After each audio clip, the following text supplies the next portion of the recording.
Hello, everyone. Welcome to the No Line Podcast in Thailand Casino Insider. I'm Philip Beer. Today I'm joined by Angela HanLee from Bloomberg. Yes. Bloomberg Intelligence. Intelligence, yeah. It's the research arm of Bloomberg. Sure. In regard to the research, we met recently in Macau during Yes. G2E. Yes. And we were talking about the new integrated resort for Thailand. Yeah. And we're doing the same today. But some things have evolved since then in the last 12 months, 9 Yes. months. And one thing that you're seeing is interest from business entities related to the new Thai casino. Tell us more about that. Yeah. So firstly, I was very happy to see so much progress in the Thai casino market, given that, we have so many people joining today. And also some questions has been very tough. Some asking online gambling in some places has been forbidden, illegal, but some of them are still ongoing. So what about that? I mean, this type of questions are very tough. So it was a pretty interesting topic today. And we are seeing the increasing interest in the market, such as Las Vegas Sands and MGM, even the ones in Galaxy. They are all interested in exploring opportunities in Thailand market. And also we know that just knowing how to operate casino won't guarantee you one license. That's why they are actually coming here to meet the people and see how they can build relationships. So I think today's conference has been pretty nice, that we all can know some each other. Yeah. Yeah, you're right. We're at the Bangkok Gaming Summit. Yeah. That's our location right now. And there is a lot of interest. There's a lot of conversation going on.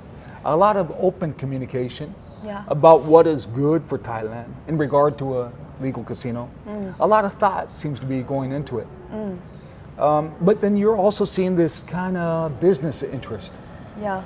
Can you give other examples of what kind of business interest is surfacing as related to the new Thai casino? Yeah. So I think a challenge is something could be, it's a good market, but you cannot bring in the new stuff. I mean, you have to bring in new stuff. You cannot offer the similar stuff to what others are doing. So they took like a Macau and Singapore and some other places like, Cambodia has been brought up as examples, but Thailand should be doing something different. And again, as we addressed earlier in the conferences that, Macau and Singapore are places, it's more like a financial hubs. So Thailand is a totally different market. It is not about the business tourism. It should be more about leisure tourism. So there should be something different that they have to come up with. Of course, they can draw some a market share from those smaller casinos nearby the Thai border areas. But we still believe that at the end, they still want to, as they said earlier, they want to cater some Chinese people, either mainland Chinese or either Malaysian Chinese. So in that part, I think we are seeing some type of overlapping of the customer profile. So in that case, I thought maybe Thailand should come up with some new type of clients that they can handle. So something that I found that I wanted to address is that, female customers, say, still casinos, in gamblers, if you talk about casinos, the typical gambler you can think about is actually male gamblers who are kind of middle-aged, already wealthy enough, but have some time to go and travel, right? But we have to understand that nowadays, female spending power is increasing a lot. It's not just about they are becoming much more, their labor participation ratio is good, especially in Asia, and also they are becoming much more wealthier. They also need some, leisure spending, not only on shopping.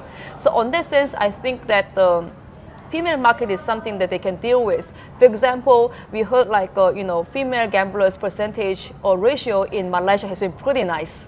And also in Macau casinos, especially the ones in Kotai, like MGM Kotai or some others, has been also saying that, they are seeing increasing proportion of female gamblers. So they also do more, host more shows, which is targeting a female audience as well. So I think that type of things can be something that Thai casinos or Thai entertainment complexes can do. Say, it can also create some synergy with local medical tourism. Synergy with medical tourism? Yes. How? So like medical tourism can be not only about the going to hospitals for, you know, like for something like, you know, surgeries, but can be something about like you are coming here for like a beauty, some small like small changes, or like a beauty, like I'm not sure, like a facial or something. Yes. So if you check out in South Korea, medical tourism is pretty important. It's not only about the plastic surgery. It's about like some small treatments, doing some like a pigment removal with laser, etc. So that things can also be done in Thailand and create some more synergy, so that not only extend the length of stay of the gamblers or like say tourists, but also offering like more stuff. And think once more, when you do like a holiday planning for your family, who is doing more? Is it like a woman deciding or you are deciding? I'm not sure like who does it, but like generally speaking, I think women have more say in the family planning. So maybe like they can do more holiday plannings in Thailand, because not just because they want to do spa here, but also because they want to do something more about like gambling as well, if they're wealthy enough. Yeah, so female demographic is often overlooked in gaming. Yes. And what you're saying is, from a business opportunity side, yes, that maybe Thailand could create some packaging, some marketing that's tailored to yes, the female demographic. yes, Whether it's combination spa treatment / medical tourism, yeah, to special shows that females might be, or to the female professional who's now earning equal to their male counterpart, or in some cases even more. Yes, so it's purely about like differentiating differentiating the offerings, but it doesn't mean that like male gamblers cannot come, but just saying that can add some elements which Thailand can differentiate from other like casinos or other integrated resorts in the world. Yeah. What other newsworthy items are you hearing about in regard to Thailand? Well, I mean, and the casino. we hear something like many operators are interested in Thailand, but they're still worried because, you know, the casino journey in Japan was too long, because so many people exhausted. So they are still kind of saying that maybe it's time for operators to go in to talk, but still like we are hearing that, you know, like equity market, in the stock investors are still kind of staying a bit away from that. So I think given that like more this type of new stuff are coming out, then it could be driving up more interest from the market. That's what we are seeing. And something else is that we also want to see how this like a casino, you know, the progress in the casino bill can like drive up the offerings of others as well. For example, infrastructure. We know that it's a good place that people come here for like different concerts, like a Taylor's. I mean, for example, Coldplay and others. And then also it has really nice stadiums, big stadiums that can host like a big celebrities. But I'm still concerned about the public transportation, how much it can handle. Of course, like speakers today say not much issue in Bangkok, but it should be still like handled, should be addressed about this stress test. You know, you bring up a good point about the infrastructure, and I spend a lot of time as a base in Phuket. I'm leaving Phuket because the infrastructure is so poor. It's just growing too much with people and cars. It just takes too long. You're stuck on a road too long. And if you were to add a casino to that current infrastructure, it just wouldn't be practical. Yeah. So that means that maybe government has to come up with new ideas how to improve it, or whether is this going to become a KPI for new casino operators, upcoming casino operators, like what is doing like in Japan, right? So all this should be addressed and see how this can be handled. And of course, I think gambling is not only about bringing the money to the society, but it's also creating less trouble for local people. So we also addressed today how to deal with problem gambling, but also about we don't want to give that much traffic pressure on local community. So all this should be handled together. So pretty much stuff that we have to discuss, and we need you guys to tell like different people here to talk about it. But you bring up a good point that the Japan experience has really kind of made people a little bit cautious about managing their enthusiasm. Yes. Because we both know that when you went to Singapore G2E 2 years ago, the enthusiasm and excitement for Japan was over the top. Yeah. But now when we go to G2E in Macau, most recently, I don't think there was one person from Japan in attendance.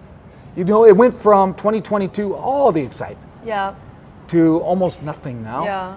And I think Thailand, or everyone, all the KOLs related to this, there's a little bit of caution, not to get too excited. Well, I've been following Japan gaming since 2013, so even more exhausted. I've been going into Japan and check out the pachinko floors, and then it took more than 10 years and only one license there. So I don't think this is going to be the case for Thailand. Could be much more much faster and also much more efficient. Yeah. And the other thing in Japan we were discussing is that there is a Osaka Expo next year. That is going to delay the constructions again. Yeah, because they don't want a noise coming from the construction sites. So everything is very not this sure. So what is going to happen? So you've been following since 2013. So Angela, we're not going to hold you to this. Yeah. Who's going to have the first integrated resort, Thailand or Japan? Wow, for that case, maybe Thailand, because Thailand's size is much smaller. So I think probably could be faster in building something.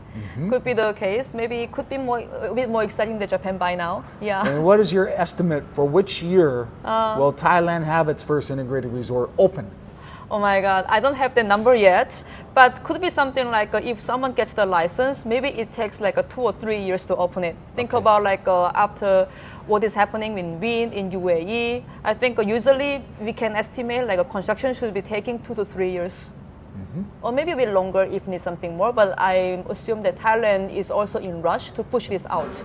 And if you had to, I'm going to say guess, which location, which city in Thailand is going to get the first casino resort?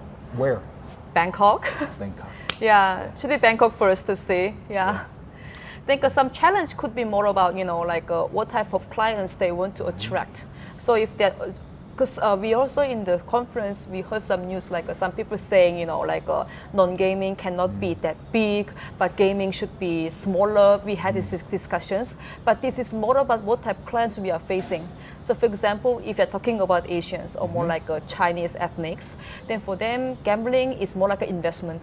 It's not like a leisure thing. So something can be from Las Vegas or from others' perspective, gambling is a leisure event, that you have some money, a limit that you want to spend per hour. But for Asians, or say for Chinese people, gambling is not about playing. It's about investing money, very serious thing. So depending on that, I think the casino's positioning can be very different. So also bringing some questions about how the gaming and non-gaming mix will be. So I guess they have to fix this first to estimate. Otherwise, you cannot do a proper calculations about your ROI. Yeah. Very insightful. Angela, thank you. Thank you for having me. Yeah, and for those watching, you'll find Angela's contact information in the description. Yes. And hopefully we will see this concept launch with some themes tailored toward female demographic. Good idea. Thank you.